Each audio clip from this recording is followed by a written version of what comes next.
Hey, what's up, guys? I just wanted to share some awesome news that I got. Uh, I don't know about you, but uh, it took me a really long time to find a therapist that I click with, that I like actually. And I know some of you may not want to go to therapy because you think it's going to be some like older man or just an old somebody who you don't, really feel comfortable talking to.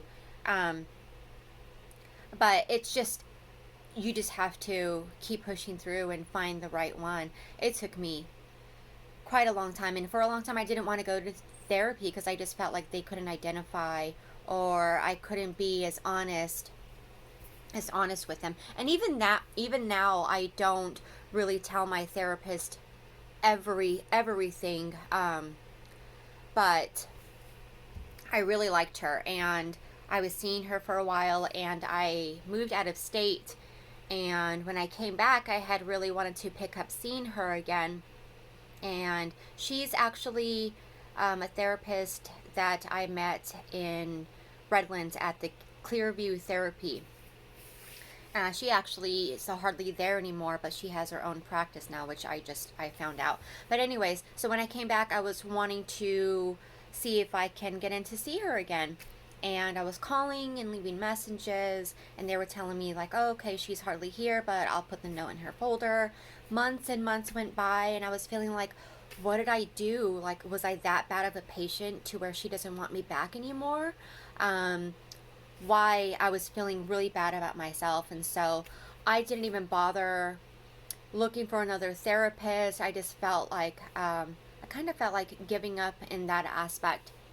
But uh, I finally got a call yesterday, and I was a number I didn't recognize. Now, I don't really answer phone numbers that I don't recognize, but for some reason I did yesterday, and I answered the phone.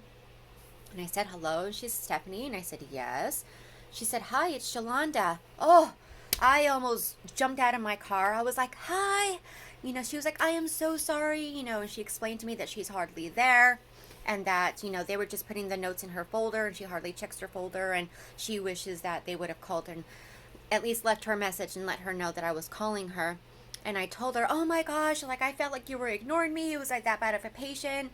And she was like, no, no, no, I'm so sorry. The communication was off, but, I would love to see you again. And oh, I felt amazing.